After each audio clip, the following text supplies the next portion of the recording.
తాకట్లో ఉన్న బంగారాన్ని విడిపించి ఆ రోజున మార్కెట్ ధర కట్టి మిగిలిన డబ్బును మీకు అందిస్తుంది Kommuri gold.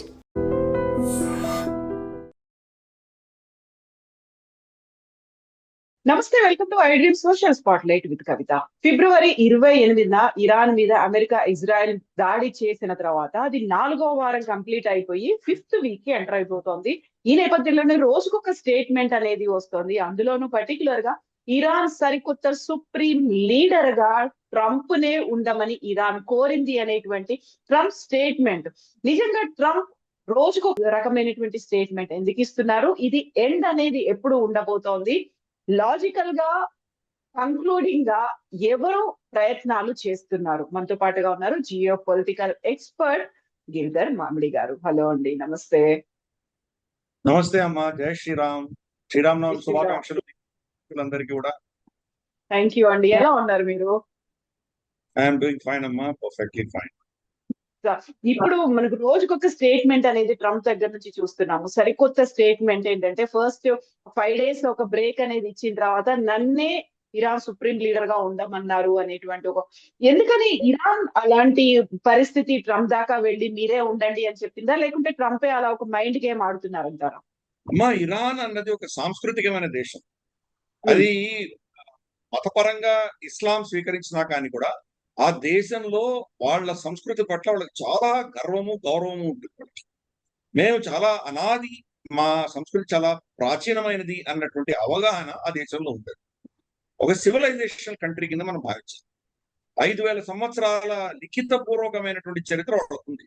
Sumerian, అకేడియన్, Assyrian, Babylonian గా ఇలాంటి చాలా సంస్కృతులు వచ్చాయి అక్కడ.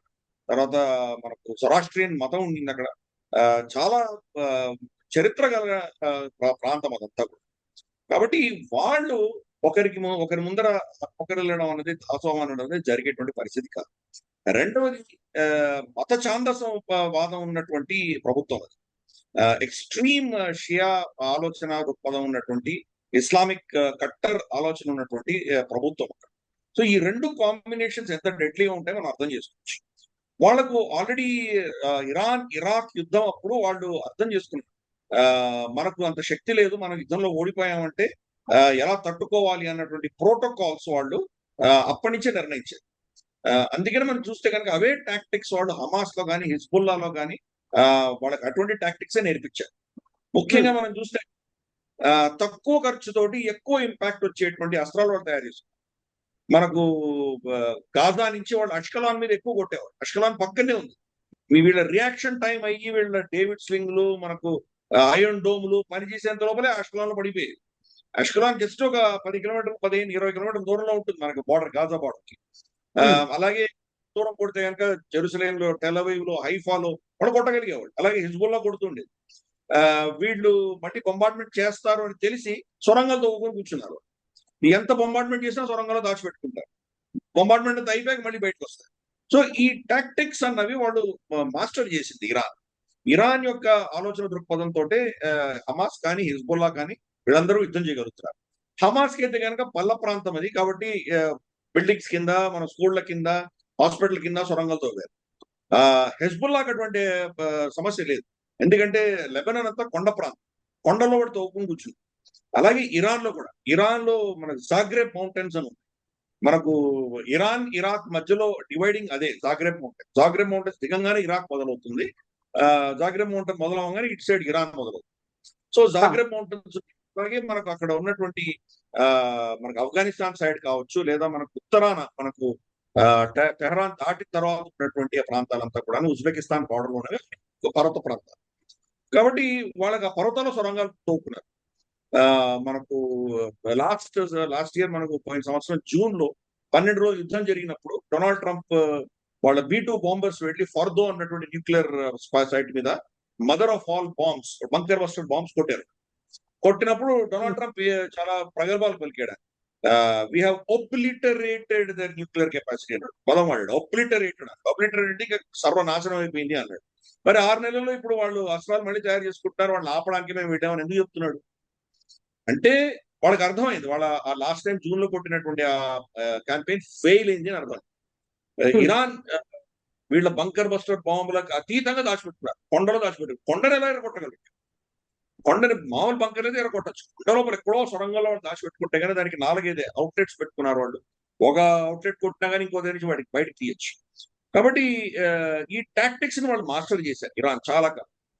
సో ఈ రెండు మనకు ఒకటి సాంస్కృతిక పరమైన దేశం అన్నటువంటి గౌరవము, గర్వము, రెండు మత ఛాందస్సును, ఈ రెండు యొక్క కాంబినేషన్ తోటి వాళ్ళు ఒక పట్టాన సరెండర్ అయ్యేటువంటి సమస్య లేదు. ఇంతవరకు వాళ్ళు సరెండర్ అయినటువంటి దాఖలాలు లేవు. లాస్ట్ వాళ్ళ ఎలక్టెడ్ ప్రైమ్ మినిస్టర్ ని వీళ్ళు ఏదో ఒక విధమైనటువంటి క్షుద్ర నీతితోటి అతన్ని తీసేసి షాని తీసుకొచ్చి పెట్టారు. మళ్ళీ షాని తీసేసింది కూడా వీళ్ళే. ఖమనేకి ఊతం ఇచ్చింది కూడా వీళ్ళే. ఖమేని సారీ మొదటి అయోతుల్లా ఖమేని ప్యారిస్ లో ఉండేవాడు. ప్యారిస్ నుంచి తీసుకొచ్చిందే వీళ్ళు. అతను చాలా రెవల్యూషన్ తీసుకొస్తున్నాడు అని చెప్పేసి వీళ్ళు పెద్ద విర్రవీగారు అప్పట్లో. ఎప్పుడైతే అమెరికన్ ఎంబసీని సీజ్ చేసి 444 రోజులు హాస్టేజ్ గా తీసుకున్నాడో అప్పుడు అర్థమైంది మనం తప్పు చేశారు. అందుకని వీళ్ళ క్యాల్కులేషన్స్ అన్ని కూడా ఎప్పుడు కూడా తప్పులే. మనం చూస్తే రెండవ ప్రపంచ యుద్ధం 1945 తర్వాత ఇంతవరకు అమెరికా గెలిచిన యుద్ధం లేదు. ఏ యుద్ధం గెలవలేదు. యుద్ధం చేసి గెలవలేదు. సరే ఓవర్ట్ గా వాళ్ళు చాలా ప్రభుత్వాలను మార్పిడి చేశారు, అది వేరే విషయం. లేటెస్ట్ గా వెనెజువేలాలో నికోలస్ మడురో అరెస్ట్ చేశారు, అది వేరే విషయం. కానీ యుద్ధం చేసి గెలిచిన దాఖలాలు లేవు. ఎక్కడ కూడా వాడు యుద్ధాలు గెలవలేదు. యుద్ధం మొదలు పెడతారు కానీ అక్కడ సర్వనాశనం చేసి వెళ్ళిపోతారు. కానీ వాళ్ళు అనుకున్నటువంటి లక్ష్యాలు ఏది సాధించారు. డెమోక్రసీ కోసం వెళ్ళారు. డెమోక్రసీ ఏమైనా ఉందా ఇరాక్ లో కానీ ఆఫ్ఘనిస్తాన్ లో కానీ ఏమైనా ఉందా? ఏమి లేదు కదా. టెర్రరిస్టులు తీసేస్తాం అని చెప్పి వెళ్ళారు ఆఫ్ఘనిస్తాన్కి. ఏమైంది? ఏ తాలిబాన్ తీయడానికి మీరు వెళ్ళారో అదే తాలిబాన్ మళ్ళీ మీరు అప్పచెప్పి పారిపోయారు అక్కడి నుంచి. ఎంత అవమానంతో పారిపోయారో చూసాం.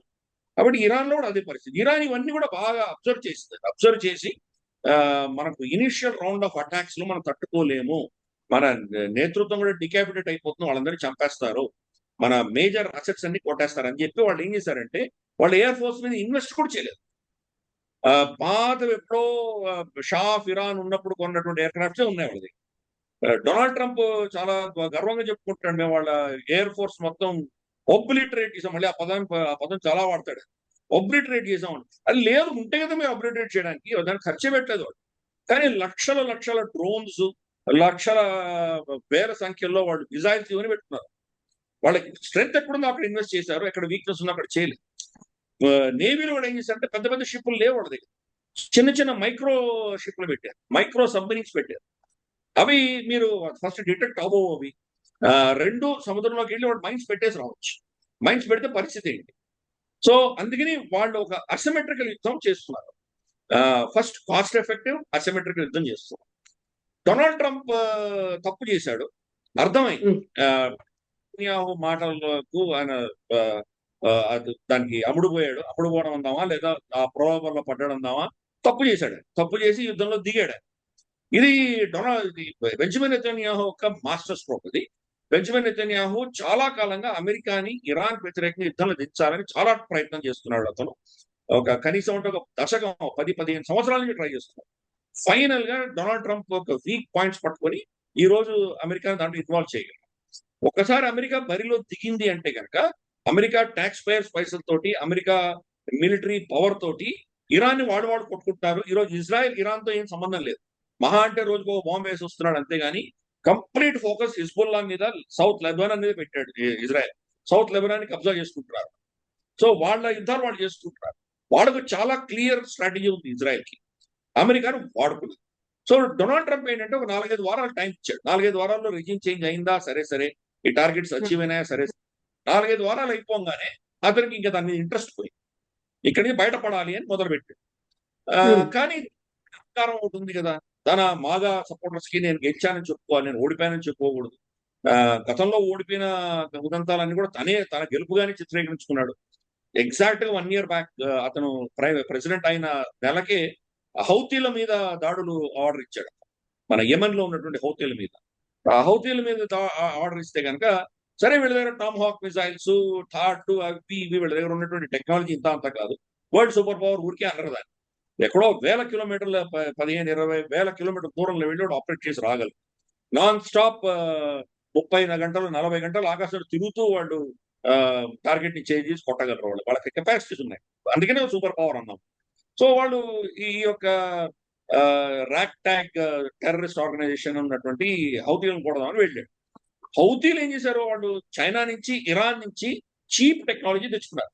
అందుకనే ఈ రోజు ఇరాన్ ని ఎందుకు వీళ్ళు అంత కష్టపడతారో కొట్టడానికి అంటే కనుక, ఇరాన్ ఏ యుద్ధ నీతులు అవలంబిస్తుందో ఇవన్నీ కూడాను హెజ్బుల్లా, హౌతీ, హమాస్ల మీద ఆల్రెడీ ఎక్స్పెరిమెంటేషన్ చేసింది ఇరాన్. కాబట్టి హౌతీ అంటే మామూలు పికప్ ట్రక్లు ఉంటాయి కదా, మన చిన్న చిన్న ట్రక్కులు ఉంటాయి, సగం ట్రక్ సగం కారు ఉంటుంది, అటువంటి వాటిల్లో మెటీరియల్ వేసుకొని వెళ్తుంటాం కదా, సిమెంట్ బస్తాలు వేసుకొని వెళ్తుంటాం, అటువంటి ట్రక్కుల్లో సడన్ గా దాంట్లో నుంచి ఓపెన్ చేసి దానికి ఒక రెడార్ లాంటిది పెట్టి శాటిలైట్ చూసి, శాటిలైట్ కోఆర్డినేట్స్ చూసి వాళ్ళు మిసైల్ కొట్టేవారు. ఆ మిసైల్ ఏంటంటే సీ స్కిమ్మింగ్ మిసైల్. వీళ్ళ రెడార్స్ కి, వీళ్ళ ఏవాక్స్ కి దొరకకుండా అవి వెళ్ళి కొట్టేవి. వీళ్ళ షిప్ల మీద దాడి చేసి, ఈ వీళ్ళ ఎయిర్ క్రాఫ్ట్ క్యారియర్స్ అక్కడ తిరుగుతుంటే, అక్కడ రెడ్ సీ, బబల్ షంప్స్ ఆ ప్రాంతంలో తిరుగుతుంటే కనుక వీళ్ళు దాని మీద అటాక్ చేశారు. వీడు కన్వెన్షనల్ మెథడ్ కాకుండా కొత్తగా ఇన్నోవేటివ్ గా వాళ్ళకి ఉన్నటువంటి టెక్నాలజీ స్ట్రాటజీని యూజ్ చేసుకొని లో కాస్ట్ లో ఇన్నోవేటివ్ గా అసిమెట్రికల్ వార్ యుద్ధం చేశారు. చేసేసరికి వీళ్ళేమో అత్యాధునికమైన మిషనరీ, వీళ్ళేమో పెద్ద పెద్ద సోవియట్ యూనియన్ ఎదుర్కోవడానికి, అక్కడ ఇంటర్ కాంటినెంటల్ బాలిస్టిక్ మిజైల్ ఎదుర్కోవడానికి, మనకు ఎక్సోస్ఫియర్ నుంచి వచ్చేటువంటి మనకు బాలిస్టిక్ మిజైల్స్ ఎదుర్కోవడానికి అటువంటి టెక్నాలజీస్ అన్ని వాళ్ళ దగ్గర ఉన్నాయి. ఈ చిన్న చిన్న టెక్నాలజీస్ ఎలా హ్యాండిల్ చేయాలో వాళ్ళకి అర్థం కాదు. సో వీళ్ళ ఎయిర్ క్రాఫ్ట్ క్యారియర్స్ మీద వాళ్ళు పడేసరికి లాస్ట్ మినిట్ లో మిసైల్ వస్తుందని చూసి వీళ్ళు షార్ప్ టర్న్ తీసుకోవాల్సి వచ్చింది. ఎందుకంటే కోఆర్డినేట్ ఫిక్స్ చేసి కొడతారు కదా వాళ్ళు. అదే క్రూజ్ మిసైల్ ఏం కాదు. క్రూజ్ మిసైల్ అంటే కనుక వెంటాడి కొడుతుంది. టార్గెట్ వెళ్ళిపోతూనే టార్గెట్ ఛేదించి కొడుతుంది. ఇదే క్రూజ్ మిసైల్స్ కదా, అక్కడి నుంచి కోఆర్డినేట్ పెట్టారు, జీపీఎస్ కోఆర్డినేట్ పెట్టారు, కొట్టారు. అది వచ్చేంత వీళ్ళు తప్పించుకోవాలి. వీళ్ళు షార్ప్ టర్న్ తీసుకునేసరికి టెక్ మీద ఉన్నటువంటి F-18 హార్నెట్ చాలా కాస్ట్లీ ఎయిర్ క్రాఫ్ట్ సముద్రంలో పడిపోయింది. అలా 2 సార్లు జరిగింది అమెరికా. 2 సార్లు జరగగానే మనకు నష్టాలు వస్తున్నాయి, ఈ వీళ్ళని కొట్టలేమని చెప్పేసి వాళ్ళని కొట్టేసాను, అయిపోయింది, నేను గెలిచిపోయానని చెప్పి డిక్లేర్ చేసి యుద్ధం ఆపేశాడు డొనాల్డ్ ట్రంప్. సో అదే చేస్తాడు. ఇప్పుడు అయిపోయింది, 4 వారాలు టైం ఇచ్చాను, ఇక్కడ దీని యుద్ధాన్ని ఆపాలి అని నిర్ణయించుకున్నాడు. అందుకనే ఇవన్నీ మొదలు పెట్టాడు. ముందర 48 గంటలు టైం ఇచ్చాడు. అర్థమైంది 48 గంటలు కాదు, నువ్వు ఏం చేయలేవు అని అర్థం. 5 రోజులు వ్యవధి ఇచ్చాడు. మళ్ళీ ఈ రోజు అనౌన్స్ చేశాడు. మళ్ళీ 10 రోజులు అన్నాడు. వాళ్ళకి ఇంకా టైం కావాలని అడిగారు అని చెప్పి 10 రోజులు వ్యవధి అన్నాడు. షహబాజ్ షరీఫ్ ట్వీట్ ఏదైతే చేశాడు మీడియేషన్ కోసం అని, అది షహబాజ్ షరీఫ్ చేయలేదు అని మనకు తెలుస్తుంది. వైట్ హౌస్ దాన్ని మొత్తం డ్రాఫ్ట్ చేసింది. వైట్ హౌస్ డ్రాఫ్ట్ చేసింది, అతని హ్యాండిల్ నుంచి వెళ్ళిందని మనకు తెలుస్తుంది. ఇరాన్ కు తెలుసు అది, వీళ్ళ కాంప్లసెన్సీ ఏంటో, పాకిస్తాన్ యొక్క పరిస్థితి ఏంటో వాళ్ళకు కూడా తెలుసు. అందుకని దాన్ని కంప్లీట్ రిజెక్ట్ చేసి పడేశారు. ఎందుకంటే పాకిస్తాన్ న్యూట్రల్ పార్టీ కాదు. ఆల్రెడీ సౌదీ అరేబియాతో వాళ్ళకి ఒప్పందం ఉంది. ప్లస్ వాళ్ళ ఎయిర్ స్పేస్ ని అమెరికాకు, తర్వాత ఇజ్రాయెల్ కి ఇస్తోంది పాకిస్తాన్. వాళ్ళ ఎయిర్ స్పేస్ వాడుకుని అక్కడ ఆపరేషన్స్ జరుగుతున్నాయి. ఎస్పెషల్లీ వాళ్ళ రీపర్ డ్రోన్స్ అన్ని కూడాను పాకిస్తాన్ నుంచే వెళ్తున్నాయి. ఆల్మోస్ట్ 12-14 రీపర్ డ్రోన్స్ ని వాళ్ళు షూట్ డౌన్ చేయగలిగింది ఇరాన్. అవన్నీ కూడాను Pakistan air space, Pakistan bases నుంచే వచ్చినాయి. కాబట్టి ఇది న్యూట్రల్ పార్టీ కాదు. అందుకని వాళ్ళు మధ్యస్థం చేస్తే కానీ వాళ్ళు చేయడానికి ఒప్పుకోవట్లేదు. అమెరికాకు పాకిస్తాన్ ఇంపార్టెంట్. ఎందుకంటే గతంలో మనకు చైనా తోటి వాళ్ళు ఓపెన్ చేయడం కావచ్చు, సోవియట్ యూనియన్ సంబంధించినటువంటి చర్చలు కావచ్చు, పాకిస్తాన్ ఒక విధమైనటువంటి ఈవెంట్ మేనేజ్మెంట్ చేసింది, వీళ్ళిద్దరిని కలిపేటువంటి పరిస్థితులు చేసింది గతంలో పాకిస్తాన్. కాబట్టి మళ్ళీ ఆ రోల్ కోసం వీళ్ళు పాకిస్తాన్ వాడుకోవడానికి ప్రయత్నం చేస్తుంది అమెరికా. దానికి ఇరాన్ ససేమి, ఎందుకంటే డొనాల్డ్ ట్రంప్ దాన్ని రీట్వీట్ చేశాడు, షహబాజ్ షరీఫ్ ట్వీట్ ని రీట్వీట్ చేశాడు. ఇదంతా కూడా వాళ్ళు సిఐఏను అమెరికన్ ఎస్టాబ్లిష్మెంట్ ప్లాన్ చేశారు. కానీ వాళ్ళు వినడానికి సిద్ధంగా లేరు. అందుకనే మోదీ గారికి ఫోన్ చేశారు. మోదీ గారు కూడా ఫోన్ చేసి, మోదీ గారిని అఫ్కోర్స్ ఆయన వాళ్ళ రిక్వెస్ట్ తప్పకుండా ఇరాన్ తో మాట్లాడి ఏదో విధంగా చర్చలు స్టార్ట్ చేయమని మనల్ని అడిగారు. మనం దాంట్లో తలుచుకోలేదు. అందుకనే స్పష్టంగా మనం దాన్ని ససేమిరా అన్నాం, నిరాకరించాం. అందుకనే అమెరికన్ హ్యాండ్అవుట్ లో కానీ, మోదీ గారి ట్వీట్ లో కానీ ఎక్కడ ఈ మాటలు కనిపించవు. మోదీ గారు మామూలుగా ప్రతిసారి డొనాల్డ్ ట్రంప్ తో సంబంధించి ఏదైనా ట్వీట్ చేస్తే మై ఫ్రెండ్ డొనాల్డ్ ట్రంప్ అని ట్వీట్ చేసేవాడు. ఈ ట్వీట్ లో president Donald Trump called me అన్నారు. మై ఫ్రెండ్ అన్న పదం వాడలేదు. సో ఎంత కరెక్ట్ మన భారత ప్రభుత్వం, భారతదేశం ప్రవర్తిస్తుందో అర్థం చేసుకోవచ్చు. చాలా కరెక్ట్ గా చెప్పారు. ఆయన ఫోన్ చేశాడు, ఫస్ట్ సెంటెన్స్. సెకండ్ సెంటెన్స్, శాంతిగానే దీని సమస్యకు పరిష్కారం తీసుకురావాలని మేము చెప్పామన్నాం. అంటే నువ్వేం అడిగావు చెప్పలా. డొనాల్డ్ ట్రంప్ ఏం అడిగాడు ట్వీట్ చేయాలి, కానీ డొనాల్డ్ ట్రంప్ చెప్పామో అది చెప్పారు మోదీ. స్టేట్ ఆఫ్ హార్మోజ్ ని ఓపెన్ గా ఉంచాలని చెప్పాము, we will be in touch అని చెప్పాను నేను. మోదీ గారు అంతే చెప్పారు. సో మనం చాలా కరెక్ట్ గా దాన్ని నో అనేసి ససేమిరాన్. సో ఇప్పుడు డొనాల్డ్ ట్రంప్ కి ఎక్కడ చూసినా గానీ కూడా తనని సమర్థించే వాళ్ళు ఎవరు కనిపించట్లేదు. ఈ యుద్ధం నుంచి బయటపడడం ఎలా అర్థం కావట్లేదు. ఇరాన్ ఆ అవకాశం ఇవ్వట్లేదు. మేము యుద్ధానికి మా షరతులు మీరు ఒప్పుకుంటే గానీ 5 షరతులు పెట్టారు వాళ్ళు. ఆ షరతులు ఒప్పుకుంటే గానీ మేము యుద్ధం విరమణ చెయ్యము అని వాళ్ళు చాలా స్పష్టంగా చెప్తారు. సో అందుకని ఈ కక్కలేక మింగలేక అతను ఉన్నాడు. గ్రౌండ్ ట్రూప్స్ పెడదామంటే గనక గ్రౌండ్ ట్రూప్స్ పెడితే గనక విపరీతమైన జన నష్టం వస్తుంది. ఇరాక్ లో వాళ్ళు యుద్ధానికి వెళ్ళినప్పుడు రమారమి 1,50,000 2 లక్షల మంది వెళ్ళారు. వీళ్ళ సైన్యం వెళ్ళారు. ఇరాక్ యుద్ధం అయిపోయేసరికి ఒక 8,000 నుంచి 7,000 నుంచి 8,000 మంది అమెరికన్ సైనికులు చనిపోయారు. ఇరాక్ కంటే 2.5 రెట్లు ఇంకా పెద్దది దేశం. ఆల్మోస్ట్ భారతదేశంలో 40% ఉంటుంది ఇరాక్. అంత పెద్ద దేశం. పైపెచ్చు కొండ ప్రాంతం. More than 50% of the country కొండ ప్రాంతం.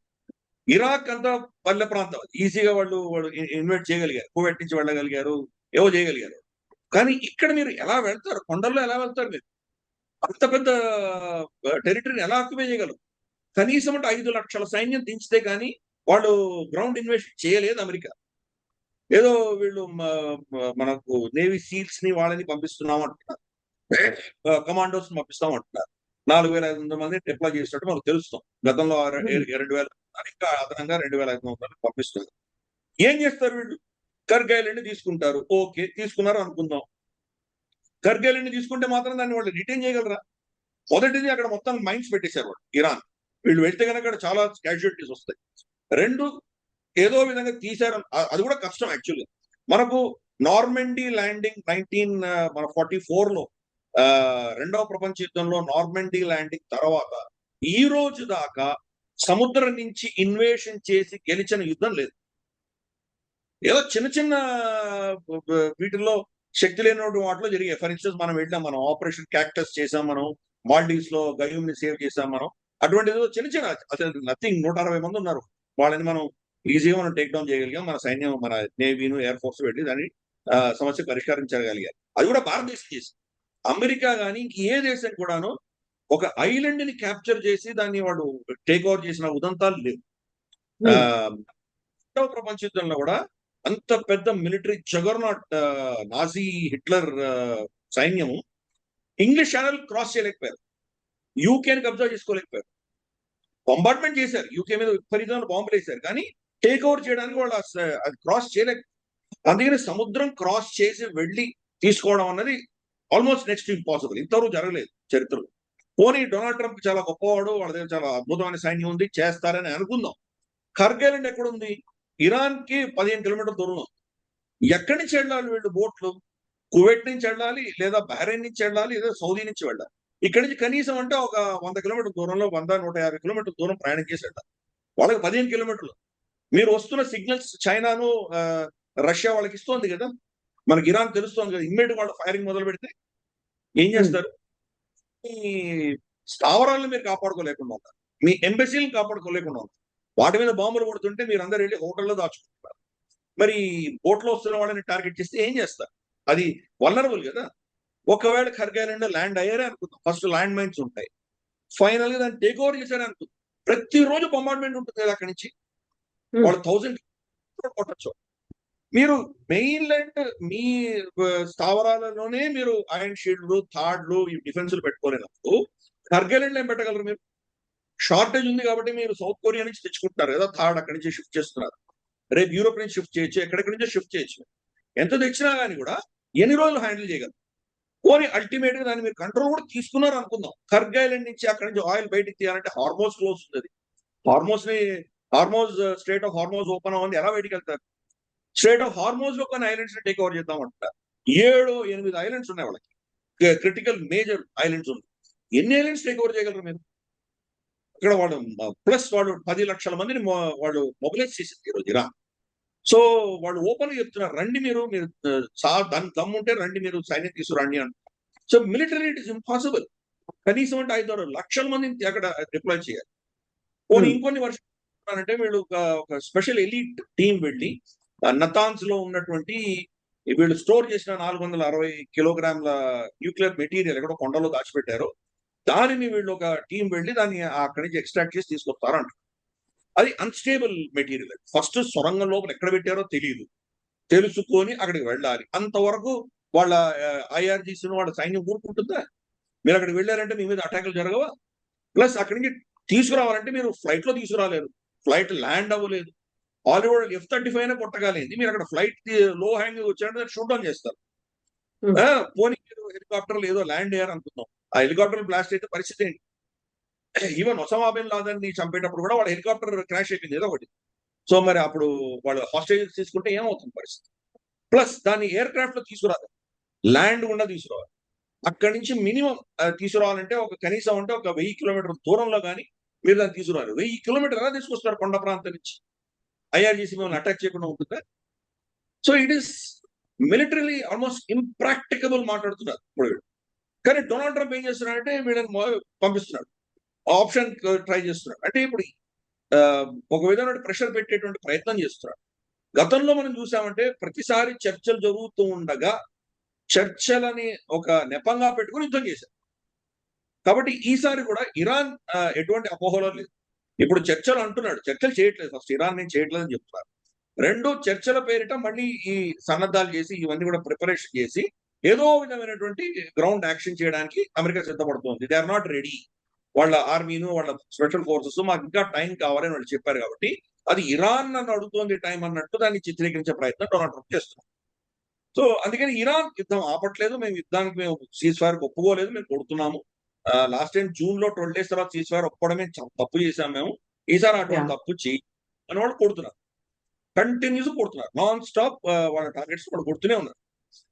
ఎస్పెషల్లీ ఇజ్రాయెల్ మీద దాడులు చేస్తారు. ఇజ్రాయెల్ ఇప్పుడు వాళ్ళకు ఉన్నటువంటి ఎయిర్ డిఫెన్సెస్ అన్ని కూడా డిప్లీట్ అవుతున్నాయని మనకు అర్థమవుతుంది. క్రమేపీ వాళ్ళ నష్టాలు పెరుగుతున్నాయి, వాళ్ళ జనాభా మనుషులు చనిపోతున్నారు, కంటిన్యూస్ గా ఎయిర్ సైరన్స్ వస్తున్నాయి, రిపీటెడ్ గా వాళ్ళ మీద వచ్చి వీళ్ళ ఐరన్ డోమ్ షూట్ డౌన్ చేయని పడిపోతున్నాయి. ఏమవుతుందంటే ఫస్ట్ ఇనీషియల్ గా ఒక 2-3 వారాల్లో మీరు 90-95% మీరు దాన్ని షూట్ డౌన్ చేయొచ్చు. క్రమేపీ మీ దగ్గర స్టాక్ తగ్గే కొద్దీ 95% కాస్త 80% అవుతుంది, 75% అవుతుంది. అంటే 20-25% మీ మన యాంటీ ఎయిర్ మిజైల్స్ పనిచేయడం, ఆర్ మీ దగ్గర సఫిషియంట్ నంబర్స్ లో లేవు. అప్పుడు 25% మిజైల్స్ మీ మీద పడ్డాయంటే పరిస్థితి ఏంటి? సో అన్నిటికంటే క్రూషియల్ గా ఏంటంటే డిమోనా అని చెప్పేసి వాళ్ళ న్యూక్లియర్ ప్లాంట్ ఉంది, ఎన్గేవ్ డెజర్ట్ అని ఉంది ఇజ్రాయెల్లో, దక్షిణ ఇజ్రాయెల్లో ఉంది. ఇక్కడ ఉన్నటువంటి డిమోనా అనేటువంటి న్యూక్లియర్ ప్లాంట్ ఉన్నటువంటి ఆ పట్టణం మీద వీళ్ళు దాడులు పడ్డాయి. ప్రమాదమే 200 మంది సీరియస్ గా ఇంజర్ అయ్యారని మనకు తెలుస్తుంది. అక్కడ ఆ ఊర్లో 30% భారత మూలాల నుంచి వెళ్ళినటువంటి జ్యూస్ ఎక్కువ ఉంటారు. అఫ్ కోర్స్ వాళ్ళు ఇజ్రాయెల్, వాళ్ళు భారతీయులు కాదు, మనకు మహారాష్ట్ర మరాఠీ గుజరాతీ మాట్లాడేటువంటి వాళ్ళు ఇక్కడి నుంచి వలస వెళ్ళిపోయారు. కాబట్టి వాళ్ళని మనం వెనకేసుకురావాల్సిన అవసరం లేదు. వాళ్ళు they are completely Israelites. Israel వాళ్ళ దేశం నిర్ణయించుకున్నారు, దానికోసం పోరాటం చేస్తున్నటువంటి వాళ్ళు. కానీ దాన్ని లిటిల్ ఇండియా అని పిలుస్తారు. ఇది ఓన్లీ అకాడమిక్ గా మనం దాన్ని చర్చించుకోవడం తప్ప ఇంకేమీ లేదు. సో అందుకని ఇటువంటి అంశాలన్నీ కూడా మనకు కంప్లీట్ గా ఈ యొక్క ఈ థియేటర్లు అంతా కూడాను ఇజ్రాయెల్ యొక్క డిఫెన్సెస్ ఫెయిల్ అవుతున్నట్టు మనకు కనిపిస్తుంది. టెల్ అవీవ్ లో కానీ, మనకు హైఫాలో కానీ, లేదా మనకు జెరూసలేం లో కానీ, ఇలా చాలా ప్రాంతాల్లో ఈ మిజైల్స్ డ్రోన్స్ పడుతున్నాయి, దెబ్బలు తగ్గుతున్నాయి, మనుషులు చని. ఇజ్రాయెల్ ఏం చేసిందంటే కనుక లాస్ట్ టైం జూన్ లో జరిగిన యుద్ధంలో జరిగిన నష్టాలన్నీ కూడాను లిటరల్ గా ప్రపంచం అందరూ చూశారు. దాని వీడియోస్, ఫోటోస్ అన్ని వైరల్ అయినాయి, ఎంత డ్యామేజ్ అయింది ఇవన్నీ కూడా బయటకు వచ్చాయి.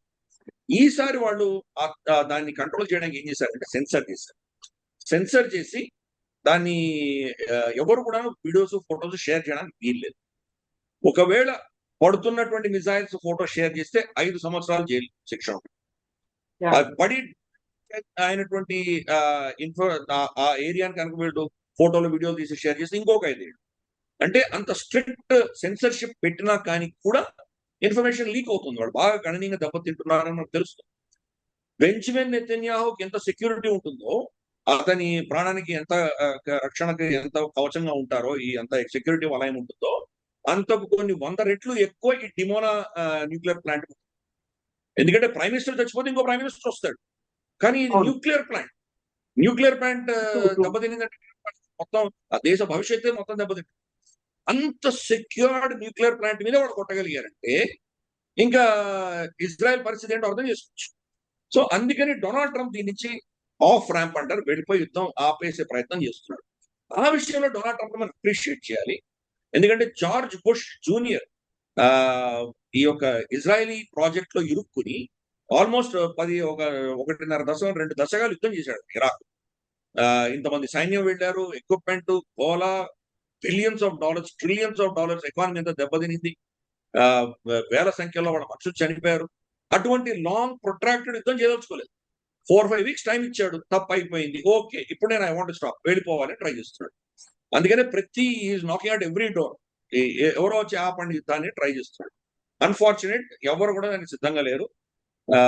సో ఇది పరిస్థితి. ఒక సినిమా చూసే ఉంటామమ్మా, గ్లాడియేటర్ అని చెప్పి సినిమా వచ్చింది, చూసావా? అవును చూసా. దాంట్లో లాస్ట్ సీన్ ఉంటుంది, రాజును తర్వాత గ్లాడియేటర్ ఇద్దరు కలిసి యుద్ధం చేస్తారు. రాజు తను గ్లాడియేటర్ కంటే గొప్పవాడిని చూపించుకోవాలి ప్రజలకి అని చెప్పి అతన్ని ఇంకా ఎరినలోకి రాకముందరే విషం బాణంతో పొడుస్తాడు అతన్ని. ఆయన కానీ యుద్ధం చేస్తుంటాడు. యుద్ధం చేసినప్పుడు ఆ గ్లాడియేటర్ రాజు కత్తిని కొట్టేస్తాడు. కత్తిని కొట్టేస్తే రాజు తన సైనికాధికారిని, ఆర్మీని అడుగుతాడు, కత్తి ఇవ్వమంటాడు.